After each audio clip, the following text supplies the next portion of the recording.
मेरे बुके জাহিলিয়াত যুগে সংসারে নারী সম্মান বলে কিছু ছিল না, কি বলবো সেই যুগের ঘটনা,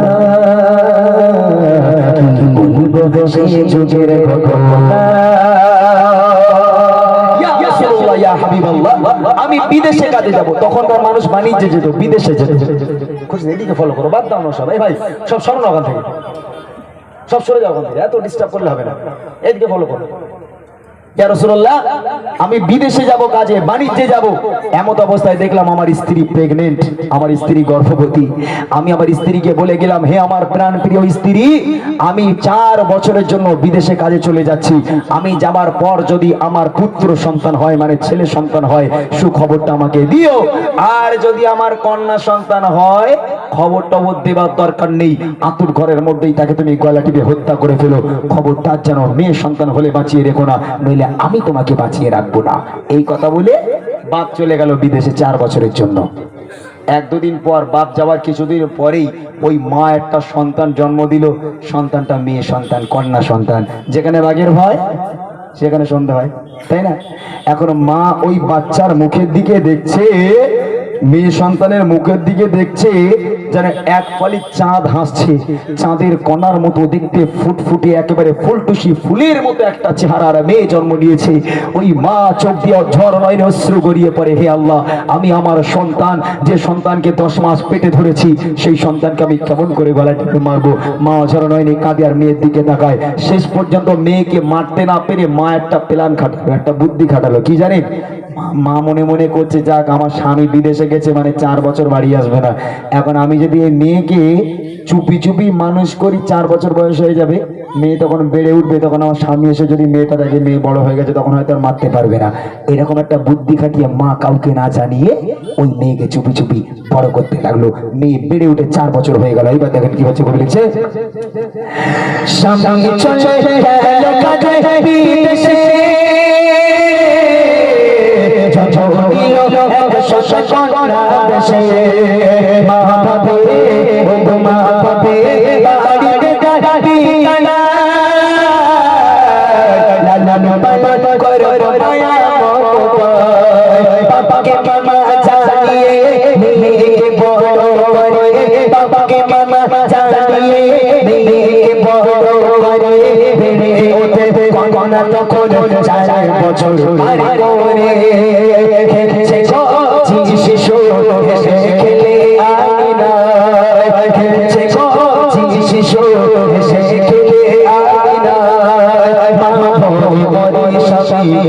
বাঁচিয়ে রাখবে না, কি বলবো সেই যুগের ঘটনা,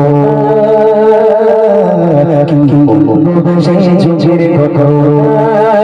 আরামের বুকে জাহিলিয়াত যুগে, আরামের বুকে জাহিলিয়াত যুগে সংসারে নারী সম্মান বলে কিছু ছিল না, কি বলবো সেই যুগের ঘটনা, কি বলবো সেই যুগের ঘটনা। 4 বছর হয়ে গেল, মেয়েটা উঠানে খেলা করছে, হাসছে, খেলছে, দৌড়দৌড়ি করছে। এমন অবস্থায় সেই বিদেশের বাপ বাড়ি এসে হাজির। যেই মেন গেটে পা রেখেছে, বাপ বিদেশ থেকে বাড়ি এলো, মেন গেটে পা রেখেছে, দেখছে একটা ফুলের মতো, চাঁদের কণার মতো একটা কন্যা, একটা 4 বছরের মেয়ে উঠানে খেলা করছে, হাসছে, খেলছে। বাপ দূর থেকে দেখছে, এমনি কার মেয়ে, আমার বাড়িতে কি করে মেয়ে? বাপ দূর থেকে দেখছে আর ভাবনা চিন্তা করছে, কার মেয়ে হতে পারে। এদিকে সেই মেয়ে খেলতে খেলতে বাপকে দেখেছে, ওর দৌড়ে এসে আব্বারে জড়িয়ে ধরেছে। আব্বা, আব্বা আপনি ভালো আছেন? আব্বা, আব্বা কতদিন আপনাকে দেখা হয়নি, মায়ের মুখে আপনার কত কথা শুনেছি। আব্বা, আব্বা আমি আপনার মেয়ে, আমার উপর কি একটু দয়া হয়নি আপনার? একবারও কি দেখতে ইচ্ছে হলো না? আব্বা, আব্বা এতদিন পর আপনি এলেন।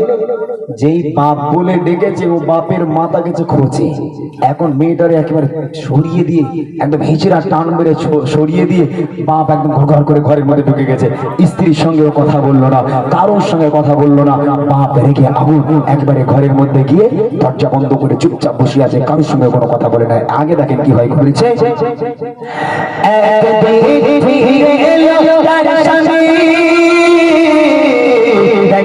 ফুটে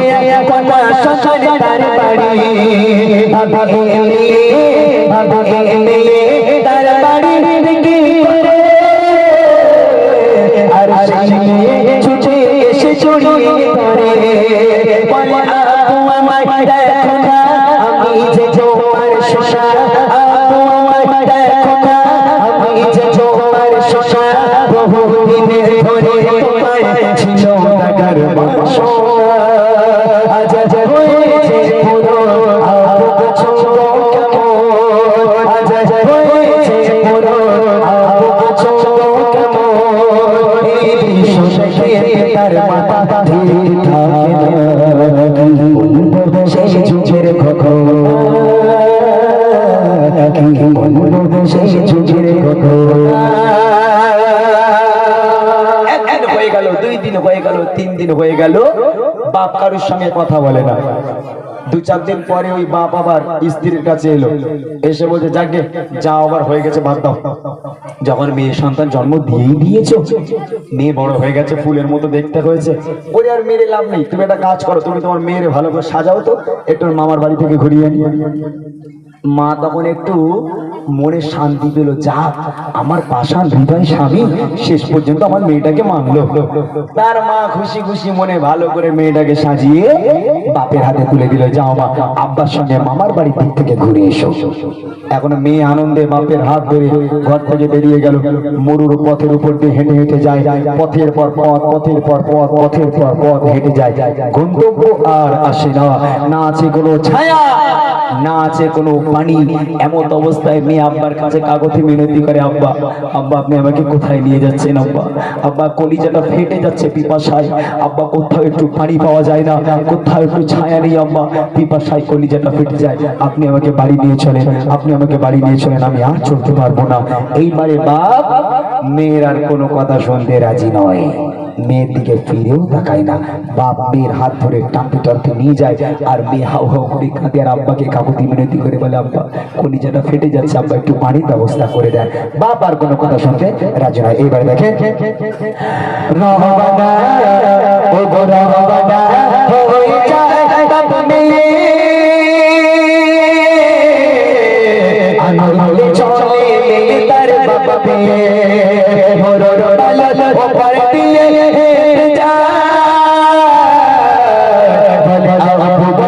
আমরা যাচ্ছি কোথায়, আমি চলে আর পারি না পিপাসায় কলিজা খাখা, চলে আমি পারি না পিপাসায় কলিজা খাখা, ভেঙে যায় আপু আমায় বাড়ি নিয়ে চলো না, কি পাশানি নয় তার শোনে না কথা, কি পাশানি নয় তার শোনে না কথা, বলে ফিরে কি বলবো সেই যুগের ঘটনা, কি বলবো সেই যুগের ঘটনা। বাবার মেয়ের কোনো কথা শুনতে রাজি নয়। বেশ কিছু দূর চলে গেল, গিয়ে মেয়েটাকে একটা জায়গায় দাঁড় করিয়েছে, মেয়ে একা দাঁড়িয়ে আছে, 4 বছরের মেয়ে, মেয়েটাকে একা দাঁড় করিয়ে বাপ এবার বেশ কিছু দূর একা একা চলে গেল। মেয়ে দূর থেকে দেখছে আমার বাপ কিছু দূর গিয়ে তার বাপ মাটি খুঁড়ছে, বালি সরিয়ে গর্ত করছে। মেয়ে তখন মনে মনে করছে, ও তাহলে আমার আব্বা হয়তো কাজের জন্য এসেছে, তাই আমাকে নিয়ে এসেছে। মেয়ে একটু মনে শান্তি পেল, অনেকক্ষণ ধরে ভাবনা চিন্তা করছে, দেখছে ওই বাপ আবার গর্তের মধ্যে নেমে গেল, এক মানুষ সমান মাটি খোঁড়া হয়ে গেল, গর্তের মধ্যে নেমে তাও মাটি সরায়, তাও মাটি সরায়। আর মেয়ে দূর থেকে দেখছে তার বাপের কপালে, মাথায়, হাতে, সারা দেহে ঘাম টুপি টুপি নিচে পড়ে। ওই কন্যা সন্তান বাপের কষ্ট সহ্য করতে না পেরে ওখানে দাঁড়িয়েছিল, দৌড়ে দৌড়ে এক ছুটে আব্বার কাছে গিয়ে নিজের জামা দিয়ে বাপের মাথার ঘাম মুছে দেয়, বাপের কপালের ঘাম মুছে দেয়, হাতের ঘাম মুছে দেয়। আর ওই বাপ ওই মেয়েকে পুঁতবে বলে মাটি খোঁড়ে। আহা, মেয়ে বাপের কষ্ট সহ্য করতে পারে না, মেয়ে বাপের ঘামগুলো মুছে দেয়, আর ওই বাপ মেয়েকে পুঁতবে বলে মাটি খোঁড়ে। মাটি খুঁড়তে খুঁড়তে এক মানুষ সমান মাটি খোঁড়া হয়ে গেল। এমত অবস্থায় বাপ গাড্ডা থেকে উঠে, গর্ত থেকে উঠে মেয়েকে মারতে লেগে গেল। ওই 4 বছরের কন্যাকে এত মার মারে জখম করে দিল। মেয়ে আর্তনাদ করে, চিৎকার করে, আব্বা আব্বা আপনি আমাকে মারছেন কেন আব্বা, আব্বা আমি কি দোষ করেছি আব্বা, আব্বা আপনি আমাকে ছেড়ে দেন, আপনি আমাকে মারবেন না। মেরে মেরে যখন গায়ের রাগ মিটল না, না, মেয়েকে এক হিজড়া টান মেরে গর্তের মধ্যে ফেলে দিল। ফেলে দেওয়ার পর বাপ এবার মাটি করে চাপা দিতে থাকে। আহা, 4 বছরের মেয়ে, কি বুদ্ধি হয়েছে তার! মেয়ে গর্তের মধ্যে, আর বাপ গর্তের উপরে উঠে মাটিগুলো চাপা দিতে থাকে। মাটি চাপা দিতে দিতে দিতে দিতে দিতে দিতে গলা পর্যন্ত মেয়ে মাটির তলায় চলে গেল।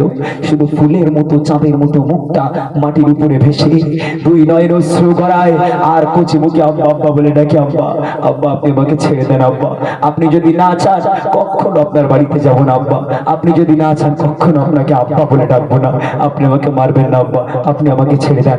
আর তো নাদ করে মা আর কোনো কথা শুনে না, বাপ মাটি ফেলতে ব্যস্ত। এইবার দেখেন, মেয়ে একা ফেলে তার পিতা করছে মাঝে না বলে কোনো কথা, মেয়ে তার পিতার কাছে যায়,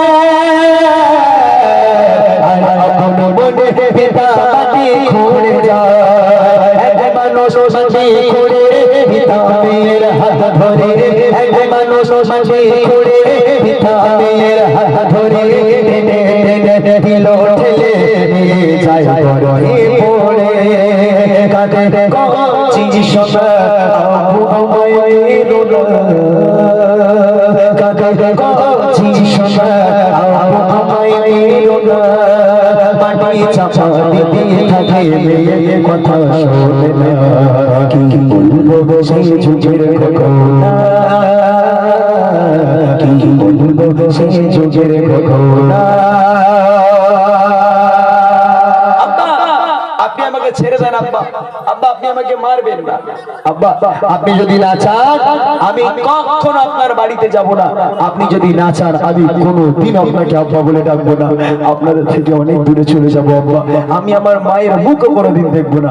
আব্বা আপনি আমাকে প্রাণে মারবেন না আব্বা, আমাকে প্রাণে ছেড়ে দিন আব্বা, আপনি আমাকে মারবেন না। কে শোনে কার কথা? বাপ মেয়ের কোনো কথা শুনতে রাজি নয়। ওই পাষাণ হৃদয় যে মুখটা বেঁচে ছিল ফুলের মতো, চাঁদের মতো, যে মুখটা মাটির উপরে ভাসছিল, ওই মুখটাও মাটির তলায় পুঁতে দিয়ে একেবারে মাটির সঙ্গে মিশিয়ে দিল। চির জনমের মতো ওই 4 বছরের কন্যা মাটির তলায় একেবারে দাফন হয়ে গেল। জিন্দা আজকের জিন্দা মেয়ে মাটির তলায় চির জনমের মতো বিদায় নিল। তাই তুমি বলছে মেয়ে একা ফেলে তার পিতা করছে মাঝে না বলে কোনো কথা, মেয়ে তার পিতার কাছে যায়, আর আপন মনে পিতা মাটি খুঁড়ে যায়। মানুষ মাটি খুঁড়ে পিতা মেয়ের হাত ধরে, মানুষ মাটি খুঁড়ে পিতা মেয়ের হাত ধরে, দিল ঠেলে যায় ঘরে পড়ে, কাঁদে কচি সোনা আবু আমায় রোনা, কাঁদে কচি সোনা আবু আমায় রোনা, মাটি চাপা দিতে থাকে মেয়ে কথা শোনে না, কি বলবো সেই যুগের ঘটনা, কি বলবো সেই যুগের ঘটনা। আমি আমার মেয়েকে এইভাবে নিজে হাতে করে উঠেছি। আমার নবী সেদিন এত কান্না কেঁদেছিল, নবীর চোখের পানিতে দাড়ি মোবারক ভিজে, আমার নবীর পিরহান মোবারক খানা পুরো ভিজে গেছিল। সেই দিন থেকে আমার আপনার নবী মেয়েদের সম্মানকে অনেক বাড়িয়ে দিয়েছে, এবং আল্লাহ রাসূল নিজে বলেছেন, যার বাড়িতে কন্যা সন্তান জন্ম নেবে, যার বাড়িতে মেয়ে সন্তান জন্ম নেবে, আল্লাহর রহমত এবং বরকত তার বাড়িতে আল্লাহ পাক ভরিয়ে দেবে। জোরে বলুন না সুবহানাল্লাহ, যেটা হবে না সুবহানাল্লাহ। সেই দিন থেকে মেয়েদের সম্মান বাড়িয়ে দিয়েছে। কত মা আছে, কত শাশুড়ি আছে, বাড়ি যদি কন্যা সন্তান জন্ম নেয়, মেয়ে সন্তান জন্ম নেয়, মুখ টুক মাখায়, তারা খুশি থাকে না। যেটা ছেলে চেয়েছিল, ছেলে হলে 4 লাখ টাকা আসতো, মেয়ে হয়েছে মানে সব চলে যাবে, তো মেয়ে নিতে চায় না। আল্লাহ রাসূল বলছে, তোমার বাড়ি যদি তোমার কন্যা সন্তান থাকে, তোমার বাড়িতে যদি মেয়ে সন্তান হয়, আল্লাহর রহমত এবং বরকত তোমার বাড়িতে আল্লাহ পাক ভরিয়ে দেবে। সেই দিন থেকে আমার আপনার নবী মেয়েদের সম্মান অনেক বাড়িয়ে দিয়েছে। শেষ কথায় কোন দিচ্ছে দেখেন, মাটির তলে দেখো মুক্তি বাড়ি করে, বলে আবো দাও ছেড়ে, শেষ সার শেষ সার মাকে দেখে দাও না,